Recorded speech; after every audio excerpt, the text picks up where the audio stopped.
Bismillahirrahmanirrahim. Assalamualaikum warahmatullahi wabarakatuh. Alhamdulillah kita bertemu kembali di materi pertama dari mata kuliah akhlak tasawuf, yaitu pengertian dan definisi dari tasawuf. Sebagaimana yang kita tahu bahwasanya tasawuf ini ataupun istilah tasawuf ini belum dikenal pada masa-masa awal dari ajaran Islam, khususnya pada masa Rasulullah. Kenapa? Karena Rasulullah, para sahabat secara langsung atau hampir seluruh para sahabat saat itu menerapkan yang namanya istilahnya tasawuf. Mereka beribadah dan mereka mengimplementasikan apa dampak dan tujuan dari ibadah tadi. Kita tahu mereka sholat, mereka puasa, zakat, kemudian bisa ditunjukkan dari praktek kehidupan mereka sehari-hari, baik hubungannya dengan sesama masyarakat, sesama manusia, dan juga baik hubungannya dengan Allah. Sehingga istilah tasawuf ini belum dikenal pada masa era Rasulullah. Kita tahu bahwasanya ajaran Islam itu terdiri dari 3 hal utama. Ada yang namanya akidah, ada yang namanya syariat, dan ada yang namanya akhlak.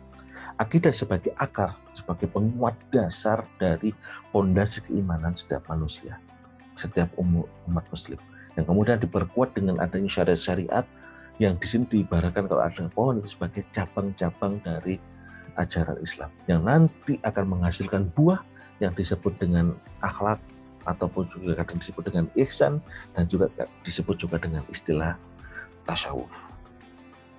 Cuma ada yang membedakan antara akhlak dengan tasawuf. Kalau akhlak itu terkait dengan bagaimana akhlak dan etika kita kepada sesama yang zahiriyah, terkait dengan etika atau perilaku zahiriyah, sedangkan tasawuf lebih pada terkait dengan perilaku batiniyah. Makanya kalau akhlak ada namanya jujur, bisa dipercaya, dan lain sebagainya. Nah, tapi kalau tasawuf seperti sabar, syukur, zuhud, tawakal. Jadi kalau akhlak itu yang nampak, dan kalau yang tasawuf perilaku yang tidak nampak. Secara bahasa, tasawuf berasal dari kata tasawwafah yang memiliki berbagai makna. Ada yang mengatakan berasal dari kata sofaun yang artinya apa? Suci. Kenapa dikatakan suci? Karena al-mutasawwif ataupun ahli tasawuf itu mereka orang yang dikatakan mutasawwif itu adalah orang yang mampu mensucikan hatinya. Makanya kata tasawuf berasal dari kata sofaun. Yang kedua berasal dari kata sofun yang jamaknya adalah sufuf yang artinya adalah sof. Kenapa dikatakan tasawuf berasal dari kata sof? Karena rata-rata al-mutasawwif, ahli tasawuf, mereka itu kalau sholat, kalau beribadah itu berada di barisan soft terdepan dan juga sangat rapat. Maka dikatakan soft berasal dari kata tasawuf, berasal dari kata soft. Yang ketiga berasal dari kata soufana yang artinya buah-buah kecil berbulu yang tumbuh di padang pasir Jazirah Arab. Juga berasal dari kata sufa. Nah, ini kata sufa ini berasal dari istilah para sahabat yang datang dari yang hijrah dari Mekah ke Madinah. Kemudian mereka tidak mau menerima pemberian dari sahabat-sahabat Ansor sehingga mereka memilih untuk tinggal di emperan-emperan masjid. Nah, sufa ini adalah artinya emperan. Maka mereka dikenal dengan istilahnya ahlus sufa. Yaitu para penduduk emperan yang tinggal di emperan-emperan masjid. Maka dikatakan di sini tasawuf berasal dari kata sufa. Kata lain yang menjadi dari kata tasawuf berasal dari kata sofa, yang artinya terpilih. Kenapa? Karena orang yang mutasawwif atau ahli sufi adalah orang-orang yang terpilih dari hamba-hamba Allah, karena mereka mampu mensucikan hatinya dan mampu mengarahkan hatinya hanya kepada Allah. Yang keenam berasal dari kata suf. Suf ini artinya adalah bulu domba. Kenapa? Karena para ahli sufi pada saat itu mereka identik dengan memakai baju dari bulu domba. Nah, ini yang beda dengan kita sekarang ya. Kalau dulu pakai bulu domba itu identiknya ya pakaian sederhana, tidak sombong, orang yang biasa-biasa saja. Tapi kalau sekarang pakai jaket kulit, atau pakai jari baru domba itu biasanya orang-orang yang kaya dan orang-orang yang sombong. Nah, ini perbedaan. Tapi dari secara secara asal istilah dari tasawuf berasal dari kata syuf, karena dulu al-mutasawwifun alal tasawuf itu dengan pakaiannya yang berasal dari bulu domba. Sehingga dari sini kita bisa menyimpulkan bahwasanya artinya tasawuf apa? Itu cara mensucikan diri, meningkatkan akhlak dan membangun kehidupan jasmani dan rohani yang mengarah kepada kebahagiaan abadi. Ini definisi ataupun kesimpulan yang disampaikan oleh Syekh Zakaria Al-Ansori, salah satu ulama besar dari mazhab Syafi'i dan juga bukan salah satu ahli tasawuf. Itu apa tasawuf? Bagaimana kita mensucikan diri, bagaimana meningkatkan akhlak kita, baik yang zahir maupun yang batiniah, yang tujuannya adalah untuk apa? Membangun kehidupan jasmani dan rohani yang bahagia. Banyak orang yang secara jasmaninya bahagia, tetapi rohaninya tidak bahagia.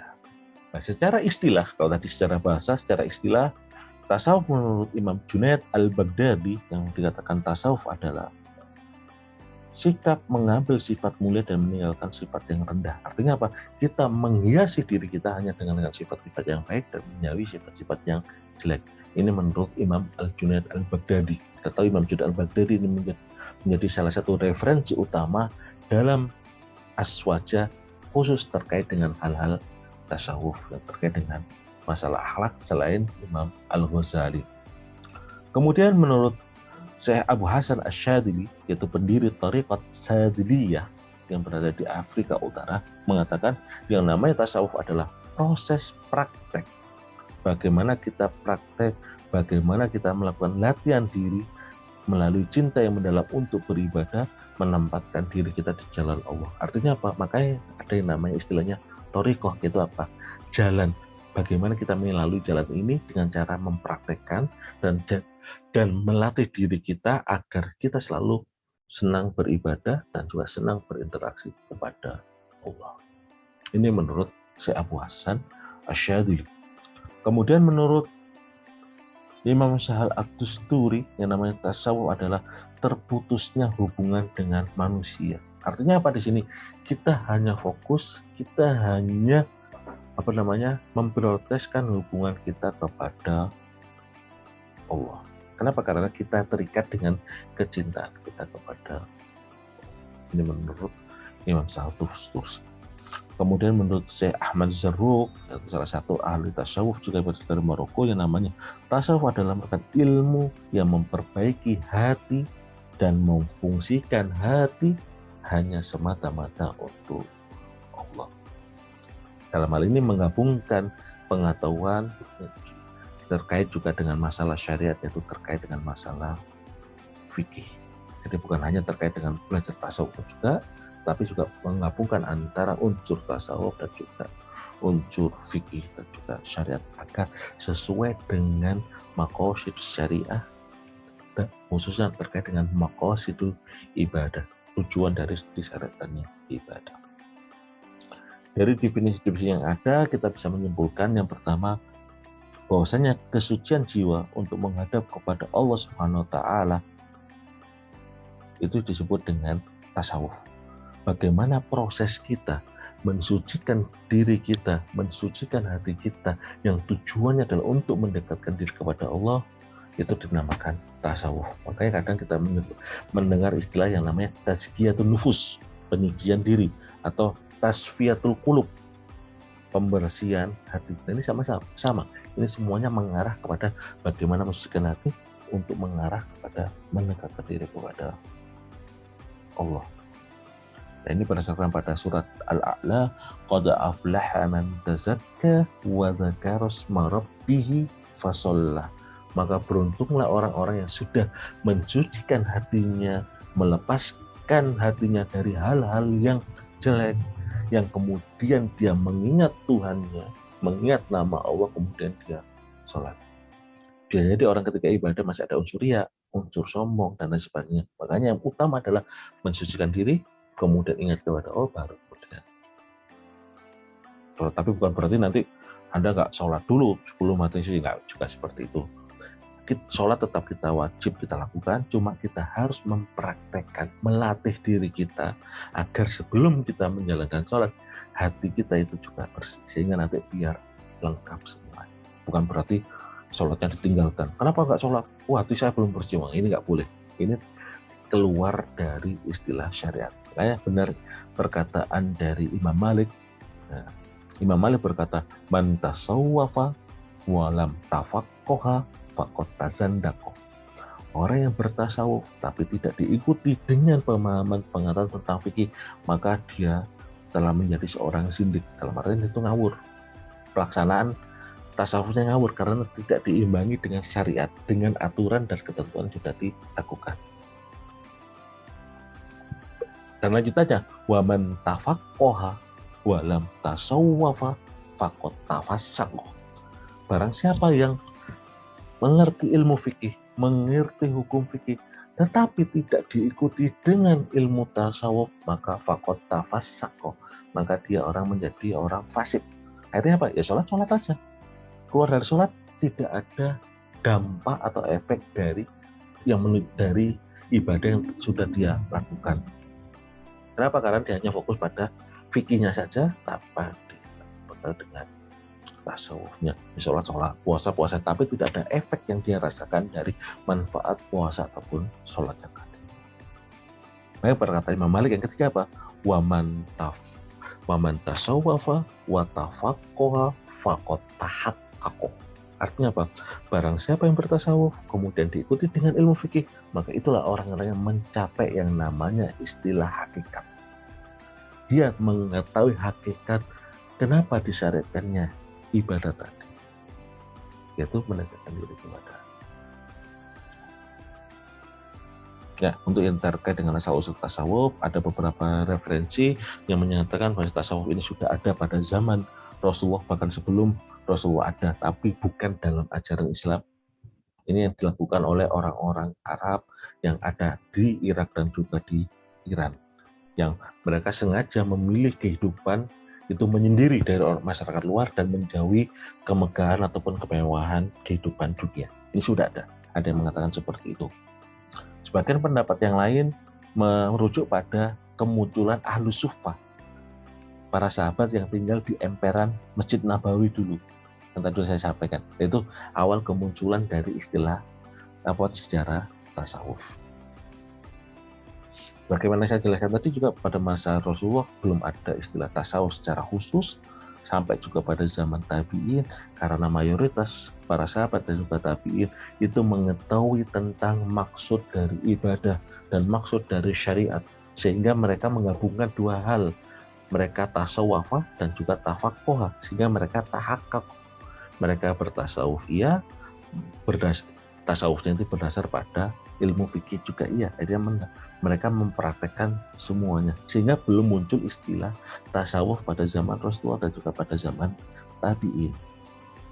Nah, ketika muncul kodifikasi ilmu-ilmu seperti munculnya ilmu fikih, ilmu tauhid, ilmu hadis, ilmu faraid, ilmu usul fikih, ilmu bahasa, ilmu nahwu, dan lain sebagainya, dari sinilah muncul pembahasan terkait dengan ilmu tasawuf. Apalagi semakin ke belakang, perilaku manusia berbeda dengan apa yang dipraktikkan pada zaman sahabat dan juga para tabi'in. Kalau pada zaman sahabat dan tabi'in, mayoritasnya itu melakukan zuhud. Nah, tetapi pada zaman setelah itu, mayoritas masyarakat sudah mulai cinta terhadap dunia, apalagi di zaman kita sekarang, sehingga di situ mulai muncul pentingnya kajian tentang tasawuf. Nah, kalau dasar-dasar tasawuf kita bisa melihat, kita bisa menemukan baik di dalam Al-Quran ataupun di dalam hadis. Dalam Al-Quran diantaranya adalah di surat Asy-Syura ayat 20, man kana yuridu harsal akhirah nazid lahu fi harsi wa man kana yuridu harsad dunya nu'tihi minha wa ma lahu fil akhirati min nasib. Ayat ini artinya apa? Barang siapa yang menginginkan kebaikan di akhirat, maka Allah akan menambah kebaikannya. Bahkan kebaikannya ini bisa diberikan di dunia. Tetapi sebaliknya, barang siapa yang orientasi kehidupannya itu bukan akhirat tetapi dunia, apa jawaban Allah di sini? Wa ma nu'tihi minha wa ma lahu fil akhirati min nasib. Maka kalau dia orientasinya dunia, Allah akan memberikan dunia itu kepada dia dan dia tidak mendapatkan bagian di akhirat. Tapi sebaliknya, di awal, barang siapa yang orientasinya adalah akhirat, nazid lahu fi hars, Allah akan menambah kebahagiaannya ataupun keuntungannya yang bisa menyangkut keuntungan dunia dan akhirat. Di ayat lain di surat Al-Hadid ayat 20 disebutkan, "I'lamu annamal hayatud dunya la'ibun." Ketahuilah bahwasanya kehidupan dunia itu apa? La'ib, permainan, lahwun, candaan, wazina, wazinatun, perhiasan, watafakhurun, yaitu bentuk bermegah-megahan, bainakum, yaitu permakmuran di antara manusia, watakasurun fil amwal wal aulad, berlomba-lomba untuk menambah harta, menambah keturunan. Artinya apa? Ayat ini mengingatkan kita bahwasanya kehidupan di dunia itu hanya sebagai hal yang sementara, sebagai permainan. Gak selamanya kita main sebagai canda-candaan, gak selamanya kita bercanda dan lain sebagainya. Berarti ada tujuan yang lain, ada orientasi lain yang harus kita kejar di situ. Nah, ini diantara dasar dari tasawuf yang ada di dalam Al-Quran. Di ayat ini juga ditutup dengan ayat wa mal hayatud dunya illa mata'ul ghurur, bahwasanya kehidupan dunia itu hanyalah tipu daya saja. Kalau dalam hadis diriwayatkan dari Imam Bukhari, idza taqarrabal 'abdu ilayya shibran taqarrabtu ilayhi dhira'an. Jadi disebut dalam hadis qudsi disebutkan bahwa Allah berfirman, kalau hambaku mendekat kepadaku sejengkal, maka Allah akan mendekatnya sehasta. Artinya apa? Kalau seorang hamba mendekat kepada Allah, maka Allah akan lebih dekat lagi. Wa idza taqarraba ilayya dhira'an taqarrabtu minhu ba'an. Kalau mendekatnya sehasta, maka Allah mendekatnya sedepah. Nah, ini dhira'an, shibron, ini istilah perhitungan dalam bahasa Arab ya. Wa idza atani yamshi ataituhu harwalatan. Kalau seorang hamba itu datang kepada Allah dalam kondisi berjalan, maka Allah akan datang dengan kondisi berlari kepada hamba tersebut. Ini sebagaimana sejalan dengan ayat Al-Quran, wa idza sa'alaka ibadi anni fa inni qarib. Kalau hambaku bertanya tentang aku, jawablah wahai Muhammad bahwasanya aku adalah dekat. Nah, ini dasar tasawuf dalam hadis. Di yang lain disebutkan juga di riwayat lain, ja'a rajulun ila Nabi sallallahu alaihi wasallam faqala, ada seseorang datang kepada Nabi kemudian dia berkata, ya Rasulullah, dulluni ala amalin idh amiltuhu ahabbanillah wa ahabbanin nas. Wahai Rasul, tunjukkan kepadaku suatu amalan yang jika aku lakukan Allah akan cinta kepadaku dan manusia juga akan cinta kepadaku. Apa jawaban Rasulullah? Faqala izhad fid dunya yuhibbukallah. Bersifat zuhudlah atau berzuhudlah dari kehidupan dunia, maka Allah akan mencintai. Wazhad fima indan nas yuhibbukan nas. Dan berzuhudlah atau jauhilah pikiran-pikiran terhadap apa yang dimiliki oleh manusia, maka manusia itu akan mencintai kita. Nah, dalam artian mudahnya, kalau yang terkait yang kedua ya, nggak mudah iri. Kadang kita ngeliat teman kita pakai HP baru, nah iri. Akhirnya kalau kita iri, teman kita suka. Tapi kalau misalkan dalam artian kita cuek saja, udah punya HP baru, biarin. Punya pakaian baru, biarin. Teman kita tadi pasti akan suka dengan kita. Maksudnya kita dekat kepada dia itu bukan karena ada maksud tertentu. Ini kalau orangnya normal ya, tapi kalau ada orangnya yang tidak normal, punya HP baru, wah ini kok nggak ada teman saya yang yang negur, nggak ada teman saya yang muji-muji. Nah ini kalau ini orangnya sudah tidak normal, dalam arti dia gila pada pujian. Oke, apa manfaat selanjutnya kita terkait dengan apa manfaat dari tasawuf? Ini ada beberapa manfaat dari tasawuf di bidang kecerdasan emosional. Otomatis kalau dia bisa mengatur hatinya, dia bisa mengatur emosionalnya, bisa mengatur spiritualnya, dan bisa mengatur terkait dengan apa yang ada di dalam tubuhnya. Kenapa? Karena permasalahan utama manusia adalah hati. Sumber utama penyakit manusia adalah hati. Kalau dia bisa mengatur hatinya, dia bisa mengatur kehidupannya, mengontrol emosinya, dan juga spiritualnya. Sehingga materi terkait dengan penyucian hati ini sangat penting di dalam dunia pendidikan, agar orang ketika melakukan sesuatu itu bukan mendahulukan hawa nafsunya, tapi harus mendasarinya dengan hati nurani. Nah, untuk yang terakhir, macam-macam tasawuf ini ada 3. Ada tasawuf akhlaki, yaitu yang didominasi terkait ataupun pokok pembahasan dari tasawuf ini yang terkait dengan akhlak. Ada yang disebut juga dengan tasawuf irfani, yang pokok pembahasannya ini terkait dengan hal-hal yang mengarah kepada makrifat. Ya, di situ ada pelatihan, ada praktek melakukan ibadah, ada latihan untuk melakukan hal-hal tertentu, istilahnya yang disebut dengan thariqat, sehingga nanti kita akan mencapai pada tahapan yang disebut dengan makrifat, yang disebut dengan tasawuf irfani. Kalau yang akhlak, kita lebih fokus pada terkait dengan akhlak yang harus dilakukan untuk mensucikan hati. Yang ketiga ada tasawuf falsafi, yang di sini kajian tasawufnya bukan hanya terkait dengan membahas akhlaknya, bukan membahas tentang latihan diri, tetapi juga dimasuki dengan pembahasan terkait dengan ilmu filsafat. Kenapa kok harus seperti ini, kenapa harus seperti ini, dan lain sebagainya. Nah, ini menjadi nanti bahan yang bisa kita diskusikan.